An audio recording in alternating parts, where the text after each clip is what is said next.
कहानी की शुरुआत में हम विक्टर को देखते हैं जो अपने नए प्रोटोटाइप रोबोट A112 पर काम कर रहा था। उसके साथ उसकी पत्नी नादिया और उसकी कलीग कातिया भी है। ये तीनों मिलकर एक बहुत ही ज्यादा समझदार रोबोट बना रहे हैं जो कि हर एक काम को कर सके। मशीन के चालू होते ही उन्होंने रोबोट के चलने का टेस्ट किया। शुरुआत में तो रोबोट बार बार गिर जाता, ठीक से चल नहीं पा रहा था और इसी वजह से वो लोग थोड़ा परेशान हो गए। लेकिन फिर भी विक्टर ने काम जारी रखा। लेकिन जब उसने देखा कि रोबोट अपनी ताकत को कंट्रोल नहीं कर पा रहा, चीजों को तोड़ रहा है, तब वो भी उदास हो गया। उसे हिम्मत देने के लिए नादिया ने कहा कि हम रोबोट के दिमाग की ताकत बढ़ा सकते हैं। अभी टेस्टिंग ही तो हो रही है, इतनी चिंता मत करो। धीरे धीरे वो रोबोट चलना सीख गया। ये प्रोग्रेस देखकर तीनों बहुत खुश हुए। धीरे धीरे ट्रेनिंग के साथ वो रोबोट और बेहतर होता चला गया और इन रिजल्ट से वो सब काफी खुश थे। एक दिन काम करते वक्त नादिया को उसके बेटे मिश्चा का फोन आया। वो बिजी थी इसलिए फोन काट कर उसने लिख दिया कि बेटा अपने पापा से बात करो। साथ ही उसने विक्टर से कहा कि देखो ना मिश्चा को क्या चाहिए।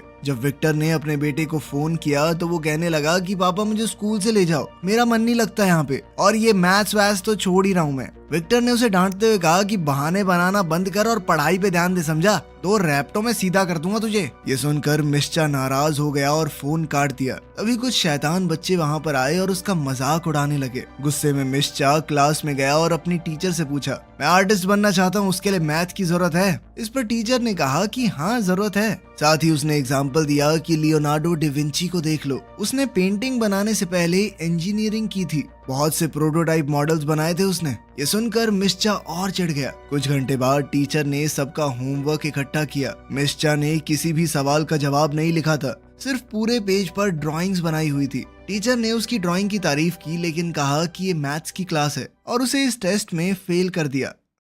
उधर लैब में विक्टर ने रोबोट का वॉइस टेस्ट किया। उसने देखा कि नादिया और कातिया ने रोबोट के अंदर बच्चों जैसी आवाज वाले मॉडल डाल दिए थे। इस बात से विक्टर को बहुत गुस्सा आया। सबसे बड़ी बात यह थी कि अब उसके पास टाइम भी नहीं था चेंज करने का, क्योंकि उन्हें मीटिंग के लिए देर हो रही थी। मीटिंग में उन्होंने कमेटी को रोबोट के ट्रेनिंग वीडियोस दिखाए। जनरल ने देखा कि रोबोट A112 अपने टारगेट को सही समय पर बचा नहीं पा रहा और थोड़ा धीरे रिएक्ट कर रहा है। उसने कहा कि रोबोट में अभी भी बहुत सुधार की जरूरत है। विक्टर ने समझाने की कोशिश की कि रोबोट ने सारे मिशन पूरे तो किए हैं ना, लेकिन जनरल ने कहा कि वहाँ तुम लड़ते हो या हम, थोड़ा सा डिले भी बहुत सारे लोगों की जान ले सकता है। साथ ही उसने कहा कि रोबोट की आवाज बहुत बेकार है, इसे बढ़िया बनाओ। इस बात से विक्टर को नादिया और कातिया पे बहुत गुस्सा आ रहा था। साथ ही जनरल ने उन्हें कहा कि इसकी ताकत और स्पीड को और ज्यादा बढ़ाओ। उधर मिश्चा घर जा रहा था तब उसकी मुलाकात अपने दोस्त ग्रांट से हुई जो रोड साफ करता है। मिश्चा ने बताया कि टीचर ने उसे प्रिंसिपल के ऑफिस में भेज दिया। ग्रांट ने उसे तसल्ली दी और कहा कि चिंता मत करो, मैं स्कूल जा सकता हूँ तुम्हारे पेरेंट्स की जगह अगर तुम कहो तो। लेकिन मिश्चा ने मना कर दिया और वहाँ से चल दिया। इसके बाद लैब में विक्टर ने A112 से बात की। उसने पूछा कि तुम्हारे टेस्ट रिजल्ट इतने खराब क्यों आए हैं? रोबोट ने कहा कि शायद आज उसका दिन ज्यादा अच्छा नहीं था। इस जवाब से तो विक्टर और गुस्सा हो गया। तब रोबोट ने बात बदलते हुए कहा कि मैं तुम्हारे परिवार की फोटो देख सकता हूँ। दरअसल वो रोबोट परिवार के बारे में और जानना चाहता था। विक्टर ने कहा कि ये सब बेकार बातें हैं, सब पर ध्यान मत दो तुम। लेकिन रोबोट ने पूछा कि क्या आप सब लोग मेरा परिवार हो? जिस पर विक्टर ने मना कर दिया। तुम सिर्फ एक मशीन हो, कोई इंसान नहीं, मशीनों का परिवार नहीं होता, और इस वक्त तो तुम मेरा दिमाग खराब कर रहे हो। ये कहकर तीनों साइंटिस्ट लैब से चले गए और A112 अकेला रह गया। घर जाकर विक्टर और नादिया ने मिश्चा को डांटा, वही मैथ्स के होमवर्क में ड्राइंग बनाने के लिए। साथ ही विक्टर कहने लगा कि तुम्हारी तो ड्राइंग भी अच्छी नहीं है, अपने माँ बाप की तरह पढ़ाई करके साइंटिस्ट बनो, समझे? मिश्चा ने गुस्से में आकर कहा कि आप दोनों जैसा तो कभी नहीं बनूंगा मैं।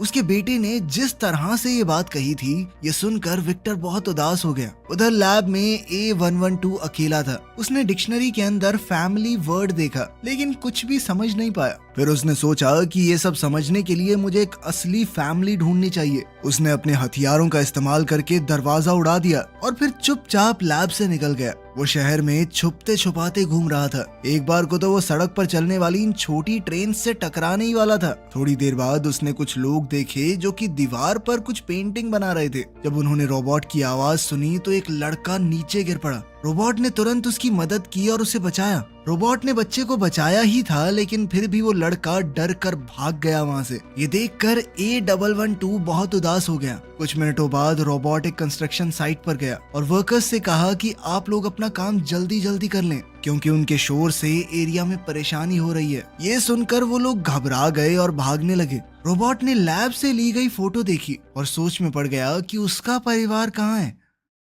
अगले दिन विक्टर और उसकी टीम लैब में मिले और उन्हें पता चला कि रोबोट भाग गया है। दूसरी तरफ क्लास में टीचर ने स्टूडेंट्स को बताया कि एक रोबोटिक्स का कंपटीशन होने वाला है और सबको उसमें रजिस्टर करना पड़ेगा, ठीक है। ये सुनकर मीशा उठ गया। टीचर ने पूछा कि तुम क्यों नहीं पार्ट लेना चाहते इसमें, जबकि तुम तो खुद को आर्टिस्ट मानते हो। ये सुनकर मीशा को थोड़ी बेइज्जती सी महसूस हुई और वो गुस्से में क्लास से निकल गया। उसी समय रोबोट A112 मीशा के घर के बाहर पहुंचा। उसने अपनी रोबोटिक उंगली से चाबी बनाई और दरवाजा खोल दिया। घर के अंदर आकर वो शीशे के सामने गया और उदास हो गया, क्योंकि उसे महसूस हुआ कि वो अभी भी अकेला है। तभी उसने दरवाजा खुलने की आवाज सुनी और अचानक से छुप गया। मीशा घर आया, अपने बैग को फर्श पर फेंका और बाथरूम में चला गया। हाथ धोने के बाद उसने रोबोट को देखा जो कि उसे तौलिया दे रहा था। दरअसल वो भी छुपने के लिए बाथरूम में ही आया था। मीशा अचानक डर गया और चौंकने की वजह से सिंक से टकरा गया। रोबोट ने उसकी मदद करने की कोशिश की और कहा कि मैं तुम्हारा ट्रीटमेंट करूंगा।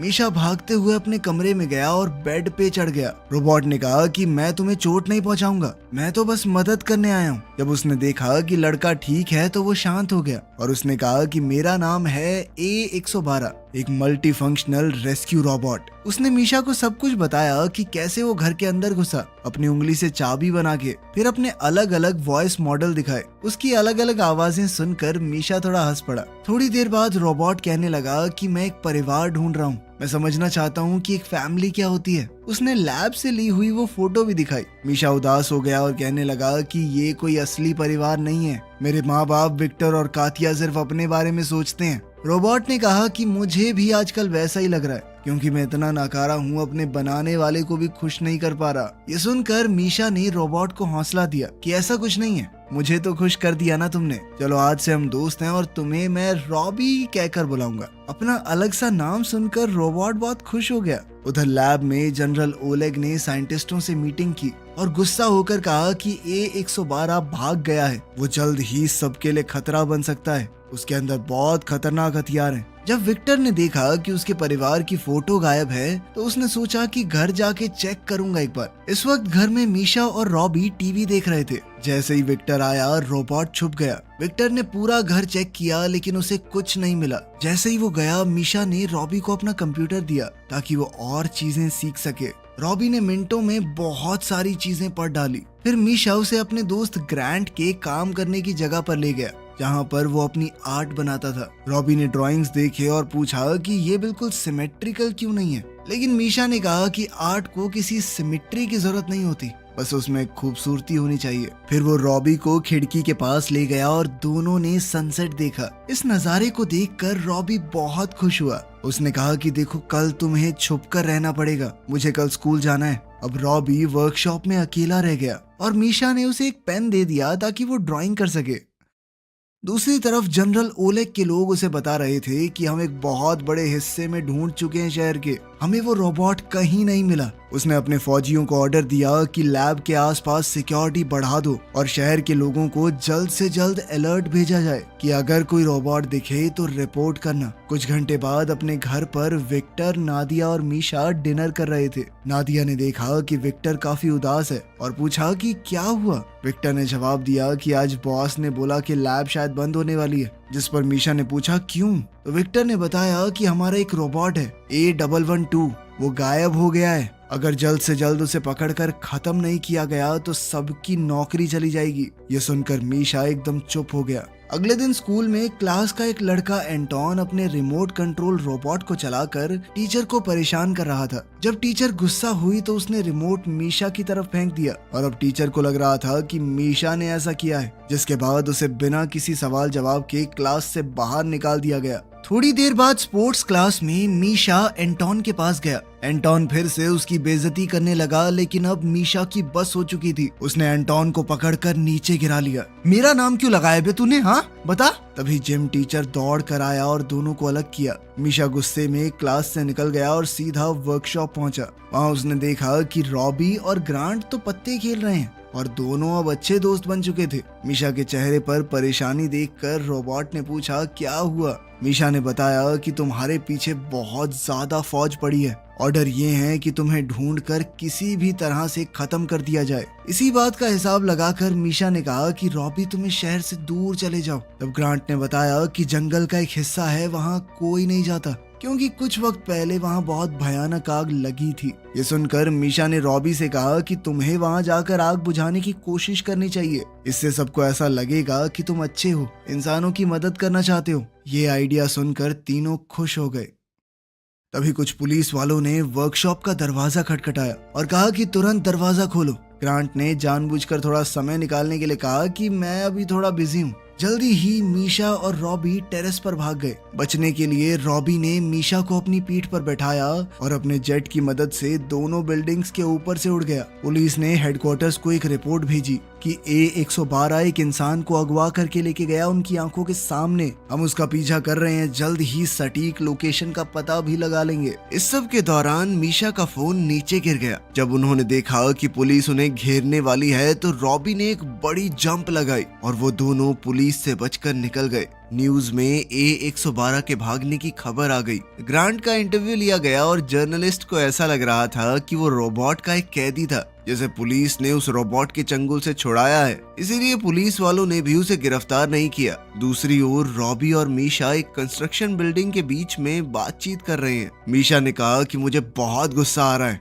ये सब लोग फालतू में तुम्हारे बारे में अजीबोगरीब बातें फैला रहे हैं, पूरे मीडिया में तुम्हारी इमेज खराब कर रहे हैं। रॉबी ने कहा कि कम्युनिकेशन में दिक्कत की वजह से उसके टेस्ट्स में कुछ प्रॉब्लम आई, शायद उसके अंदर कोई प्रॉब्लम है। मीशा ने उसे कहा कि तुम ज्यादा मत सोचो, तुम बहुत मेहनती और अच्छे रोबोट हो। ये बातें सुनकर रॉबी बहुत खुश हो गया। उसने मीशा को थर्मल ब्लैंकेट दिया और दोनों ने मिलकर एक मूवी देखी। कुछ मिनटों बाद मीशा को याद आया कि आज पहली रात है जब उसे अपनी माँ से गुड नाइट सुनने को नहीं मिलेगा। रॉबी ने कहा कि अगर तुम चाहो तो मैं तुम्हें घर पर ले जा सकता हूँ। मीशा ने इसके लिए मना कर दिया और कहा कि अगर ऐसा हुआ तो लोग तुम्हें खत्म कर देंगे, तुम्हें पकड़ते ही वो लोग अलग अलग हिस्सों में तोड़ देंगे। रॉबी को ये सुनकर बहुत अच्छा लगा कि मीशा को उसकी चिंता है। अगली सुबह वो दोनों वर्कर्स की आवाज से उठे जो कंस्ट्रक्शन साइट में काम कर रहे थे। मीशा ने कहा कि हमें कुछ ऐसा करना होगा कि कोई हमें पहचान न पाए। उन्हें अपना हुलिया थोड़ा बदलना पड़ेगा, साथ ही पास के जंगल में लगी हुई आग को वो बुझा सकते हैं ताकि पुलिस और जनता को यकीन हो जाए कि रॉबी एक अच्छा रोबोट है।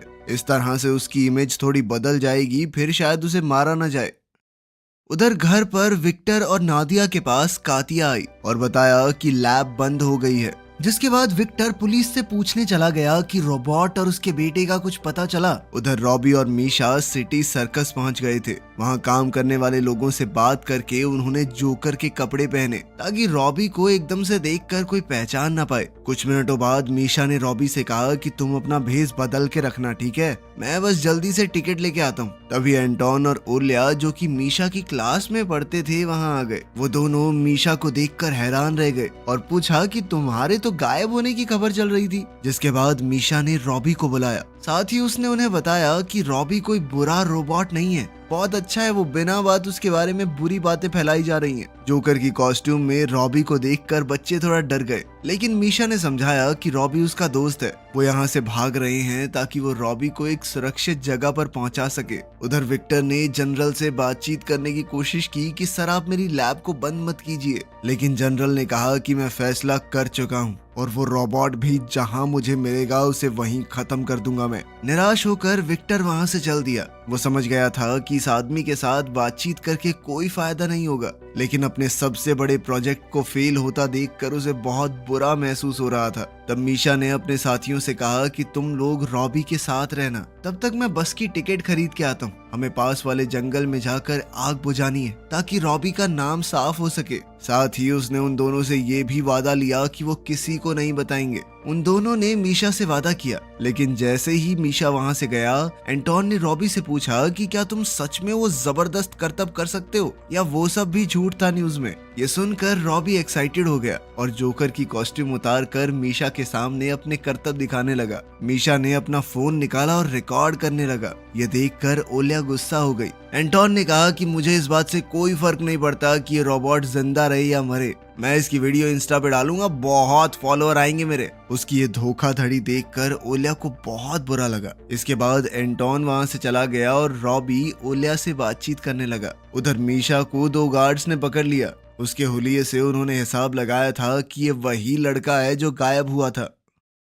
कुछ मिनटों बाद विक्टर को पुलिस स्टेशन से एक फोन आया। अब उसकी जान में जान आई थी कि चलो मेरा बेटा तो ठीक है, पुलिस को मिल चुका है वो। उधर एंटोन ने सच में वो सारी वीडियोस सोशल मीडिया पर डाल दी और धीरे धीरे वो वायरल वीडियोस जनरल की टीम तक भी पहुंच गई। उन्होंने फैसला किया कि वो इस बच्चे के पास जाकर उससे पूछताछ करेंगे। पुलिस स्टेशन में विक्टर ने अपने बेटे से मुलाकात की। उसने अपने बेटे को देखते ही गले लगा लिया और पूछा कि तुम अब तक क्या कर रहे थे?